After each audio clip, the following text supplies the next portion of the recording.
Hey friends, I'm going to share what we did for week 10 for tin whistle. I used this printable I had got from CC Connected last year, but I just uploaded it to the new CC Connected so you guys can have access to it. You could also use this printable from the Sandbox. This is from week 11 from cycle 2.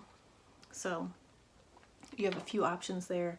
I will link the one that I shared in the description. So first we reviewed the staff lines and the treble clef, and then we reviewed the different types of notes. So on the board I drew a whole note, half note, quarter note, and eighth notes, just so we remembered the terminology and what they looked like, because we are going to be looking in the song later in this lesson. So then also up on the board we reviewed the note values and how many counts each note gets. So for the whole note you would go ta.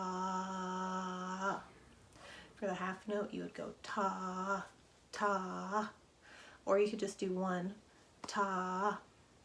But it will be helpful in this lesson since you're talking about measures and you get 4 beats per measure in the 4/4 time, which is what we're learning in foundations. It might be helpful to do this for the half note, to do ta, ta, to get the whole 4 beats in.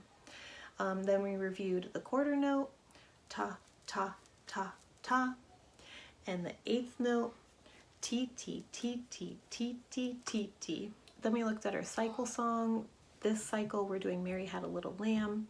So we looked on the music here, and I showed them the bar line. So this is a new vocabulary word for the day, bar line. And then we talked about measures, and measures each contain 4 beats. So we took our fingers like this and went over the different measures that were on the music. And then we also went over the definition of rhythm, which is in your foundations guide for this lesson. And we also addressed the time signature. So like I said, in foundations we're only addressing 4/4 time.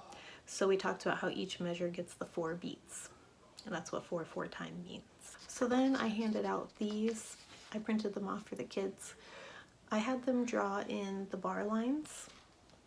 So we did 2 measures on top and 2 measures on the bottom. So 2 bar lines on each. For the rhythm exercise, which is at the bottom of the second page in your foundations guide, we drew the whole note in the first measure. I also drew it on the board because the kids might have a hard time remembering.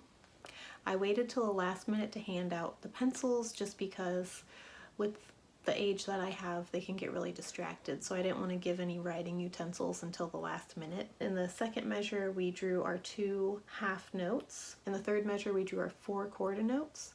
And then for the last measure, we drew 8 eighth notes. Now, realistically, the kids did not draw all those notes. I drew them up on the board, and they just drew like 1 or 2 of each in each measure here, but they got to see on the board what it should look like. So then, using what I had written up on the board, we went through the rhythm exercise.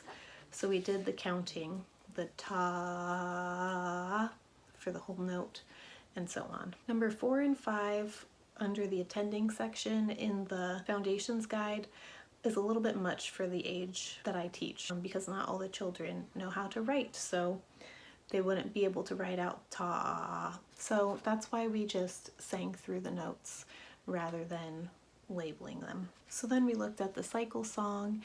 I asked the children if they could find 4 beats in a measure. So they looked all over the song and they were able to point out the measures that had the quarter notes, which get the 4 beats per measure. So then I pointed out to them the ones that also have quarter notes and a half note, and we went through and clapped those out, so we were able to see there really is 4 beats in there, even though you only see 3 notes in the measure. So then we sang through our tin whistle song again. I have a short video I'll link in the description if you want to know what the tin whistle song is. We sing that for our week 12 performance for this age. So we review it in most of the classes just so that we can have it down for that performance. Then we reviewed proper hand position, the proper way to sit, and we reviewed how to follow the conductor and the different hand motions that I do for the children to follow me. I'll also link to a video I did about that called Classroom Management Tips. I think it's called Classroom Management Tips. something like that. So then we practiced playing the note values. So using what I had on the board, using the rhythm exercise, we played the different note values. So first I demonstrated to the children how they'd play the note values by using my breath. So I counted myself in, 1, 2, ready, play. And then for the whole note, I did this. And for the half note, I did this. Last year, the kids weren't able to do 2 half notes back to back. They just ended up playing a whole note. So it's up to you how you want to try it in your class. So we just did the half note with just 1 half note. But you could maybe try to do 2 half notes. You would demonstrate it like this. And so on. For this age, we also didn't do the 8th notes. We didn't practice those on the tin whistle. So we just did the whole note, half note, quarter notes. After that, we practiced our dynamics that we had learned before. So I told the kids they can choose whatever note they wanted to play, whether they wanted to have it open, 1 finger, 2 finger, just because they're all at different comfort levels and have different size hands. So we just practiced piano and forte, just to review those, because we are going to do that as a demonstration in our end of the year performance as well. So that's a lot packed into a 30-minute time block, but I hope this was helpful to you. Like I said, with the foundations guide, it doesn't necessarily fit this age group, but I try my best to do what the foundations guide says. So I just wanted to share with you what I did and what worked for my class, and I hope it's helpful for you.